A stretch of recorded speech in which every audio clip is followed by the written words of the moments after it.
it's okay to wear these glasses so I can read? Yeah, we're live. Okay. So will you state your name? Yes, my name is Frederick John Reeder IV. I was born 28 January 1947. January 28th. 1947. Okay. So what were your parents' names? Well, my mother was Julia Irene Buckingham, and my dad was Frederick John Reeder III. Okay. And so what kind of occupation did your parents have? My mother basically was just a mother. She did work some part-time downtown Scottville at a store called Benno's. It was kind of ladies' clothes and so forth. And my dad was in farm equipment and hardware. Okay, so the farm equipment, I know you and I had talked previously. He sold wagons. Tractors, all those things. Yes, it's And for this- that farmers used. And this had been something that your whole family had been doing for years That and is years. correct. Yes. Yeah. Back, let's see. George H. Reeder started the Reeder Brothers in Scottville somewhere around 1884, as near as we can tell, based on letters and newspapers and so forth.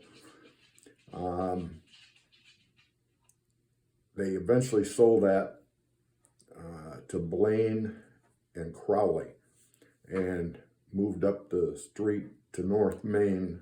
And my great grandpa took over as F.J. Reeder and Son. And we were there until 1970 when I closed the store. Okay, so one of the things that I thought was really cool when you and I had talked before was that your ancestors had something to do with the naming of Scottville. Yes. It originally started back 1870s, somewhere back in there, with it called Mason Center. And as it grew, as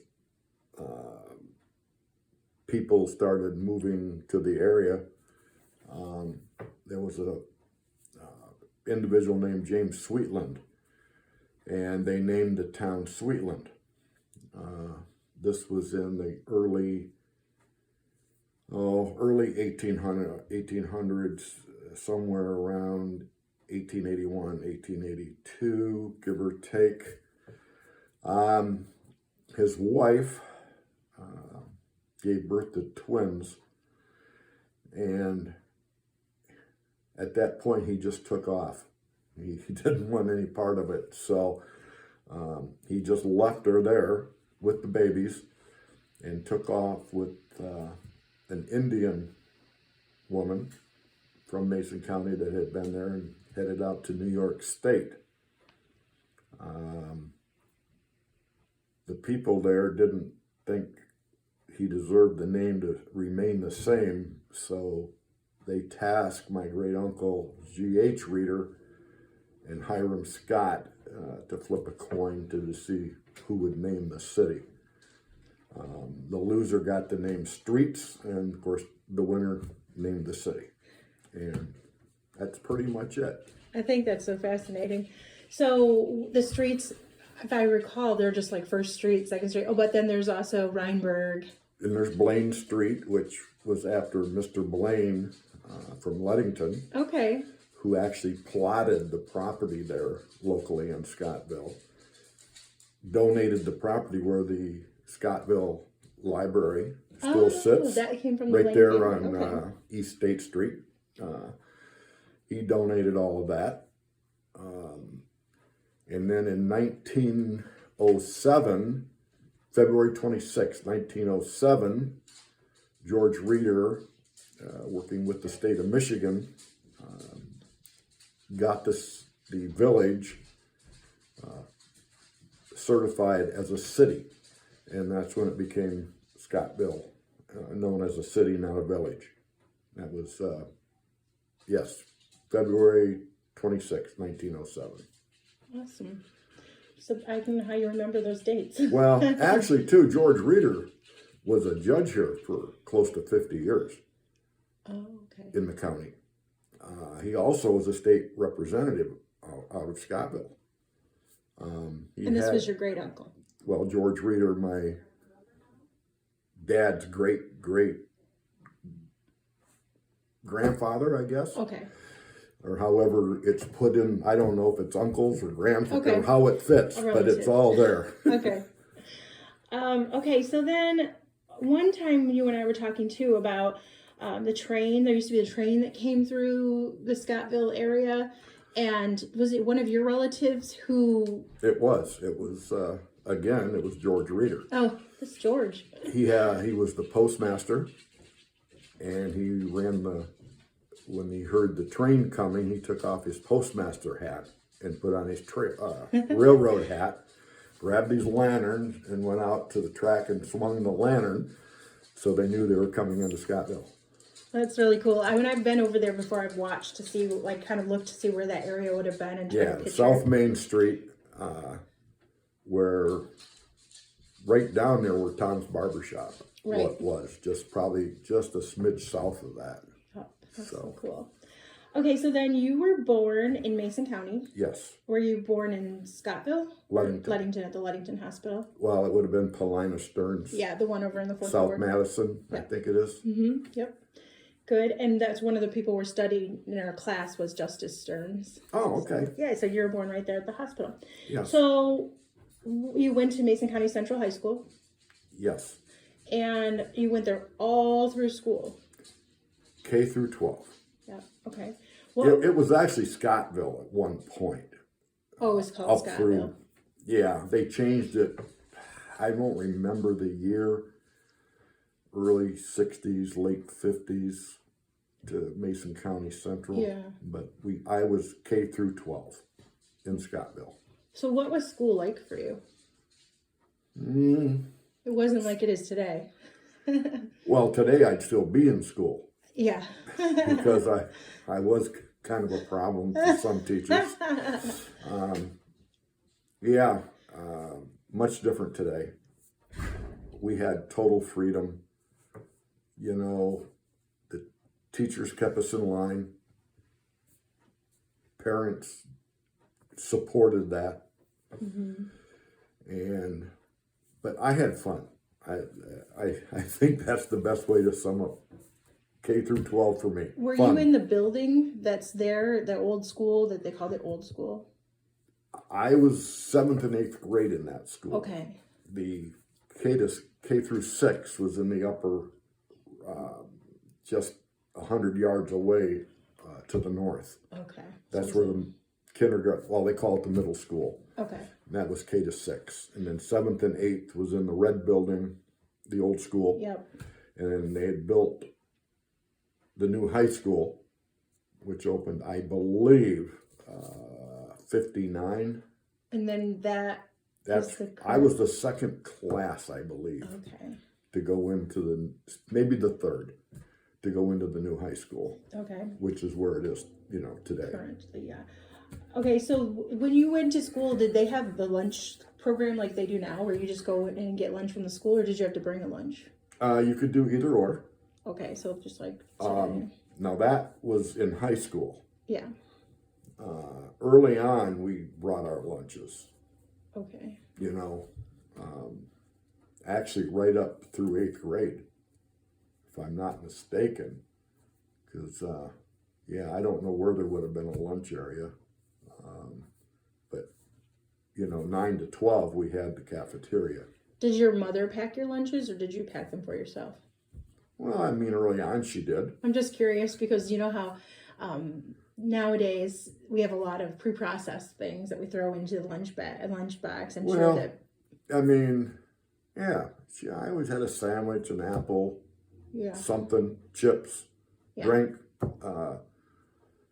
But yeah, she normally did until I was until the kids, all of us were old enough. Mm-hmm. So Okay. All right. So, what did you do after school? When school was over? I played sports. And so, Never stopped. but what sports were you in?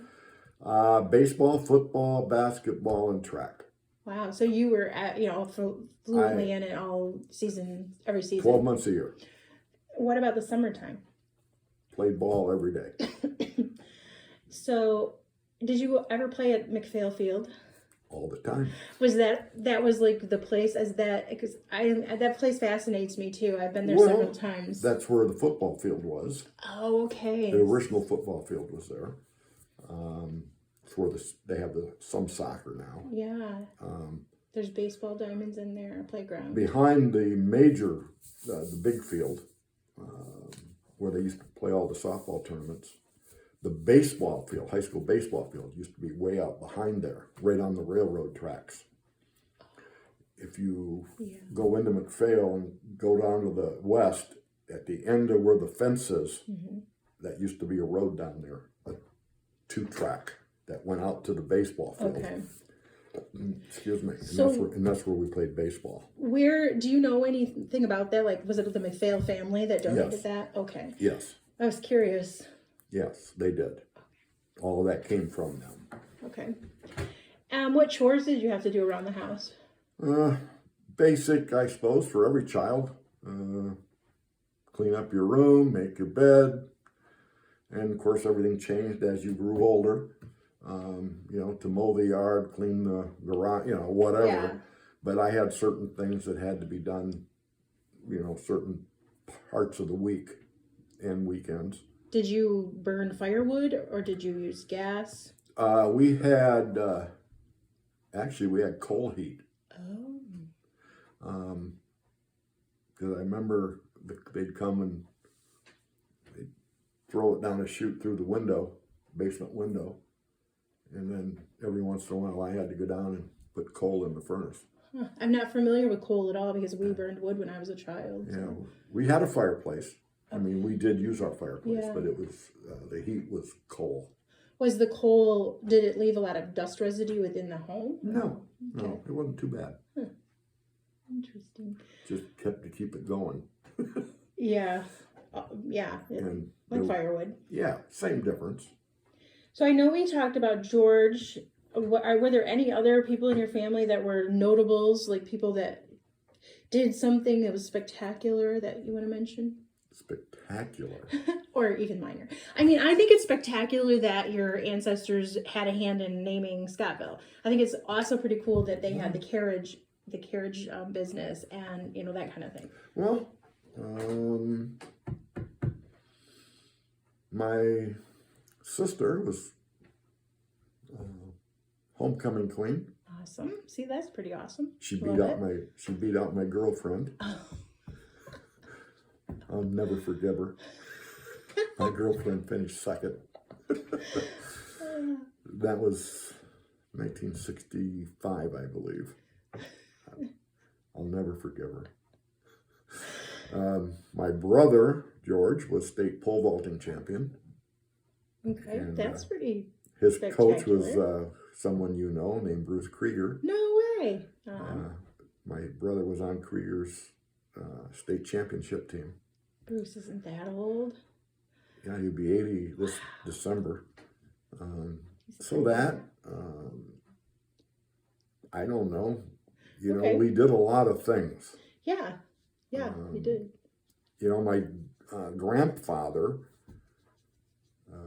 was one of the charter members of the Fin and Feather Club. We started the Methodist Church in Scottville. Okay. Not just alone, but with other patrons. The Scottville Bank, my grandpa was president of that for years. We helped open it, get it established. We also had F.J. Reader and Son in Scottville. Mm-hmm. We also had some of the other side of the Reader family owned the farm equipment dealership south of the railroad tracks, in South Scottville. My grandma had the restaurant, Which restaurant? Buckingham's, And where was that located? right where the Shell sits on the corner Okay. in Scottville. She had a restaurant. My grandfather had, on my mother's side, had the pool room and the luncheon place on the east side of Main Street, in the south, down near where the barber shop is. Uh-huh. So that was called Buck's. And also Above where the old Gamble store used to be, it says F.J. Reader up on the Yes, top. it does. Yep. We owned the bowling alley. Yes, I remember you told me that. That was one of my questions. So Yeah, it was 4 lanes up there, and you had to had the hydraulic pin machines where kids had to go back there and load the pins, push the handles, and of course I was at a certain age designated to do that at 10 cents per line, as they called it. So I got 10 cents a frame, which was about $1 a game, give or take. But it paid for stuff Sure. back then. Yeah. I mean, gas was $0.25, Mm-hmm. give or take a cent. Yeah. It varied 23.9 to 26.9. I used to make the joke about going on a date, like with Cindy, and even before I met her, you only had to get $3. $1 for gas, $1 to go to the movie, and $1 for treats. Yeah. And it was a $3 date. And it really couldn't beat it. No. And that was about it. But yeah, we did quite a few things around there. Yeah. So. Did you go fishing at all? It seems like there's lots of fishing. My dad did pools. lots of fishing. My grandfather, both my uncles, 3 uncles. I fished when I was young.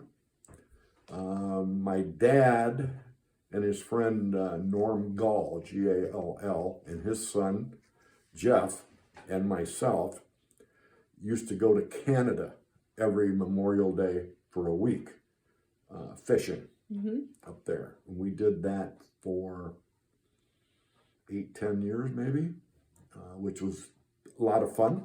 Yeah. I was probably 10 or 12. My dad still does that too. Yeah. And we did some of that. My dad fished, on Lake Michigan and stuff. But my brother, I don't think ever got into fishing. I know my sister didn't. No, Yeah. her husband did fish, but that's about it. Yeah. Okay. So I have another question that just popped in my head. So my friend's from Custer, and she told me that growing up, she had to learn. Well, she learned about the history of the Indian Bridge. Did you guys learn about that, the Indian Bridge in Custer? I did, but I don't really remember. Okay, in just all curious. honesty. Yeah. I believe that had to do with the other readers that lived in Custer. Okay. Yeah, I was just curious what. I did know some of that, but I Yeah, haven't for years. that's okay. All right, I went off script anyway. It's all right. It's fine. So, what did you want to do when you grew up? Did you know that you wanted to do what you're doing, or that you were gonna? Well, I actually thought I was going to be a baseball player Mm-hmm. for the Tigers. That was my goal. I actually went down there and tried out in Florida. But I got into a flag football game a couple of nights before the tryouts down there. And of course, we were having a beer. And I threw my shoulder out. So I never got to do that. Oh no. Which really upset me for a few years. Mm-hmm. But I come home and ended up down at Muskegon Business College. I played on their basketball team for the time that I was there before I got drafted, and really enjoyed it. Scored a lot of points. Matter of fact, my picture is still on the bulletin board down there at Baker College when you walk into the Really? administrative. Yes. Oh, that's awesome. I took my daughter down there to register her, and she wanted to go over because the office said to wait a few minutes. And so she went over and started looking at all the photos, and she looked at me, she says, "Oh my God, I can't get away from you, can I?" And there was my basketball picture from 1966 hanging on the I wall. love it. And anyway, she thought that was funny. So the lady that was in charge of the library took my daughter back to the archives room or whatever they called it, and showed her some articles that the Muskegon Chronicle wrote about me when I played basketball down there. And my That's daughter awesome. even today, she shakes her head, and she said, "I just can't get rid of you." We So, all do that, Fred. Anyway, so that was about it.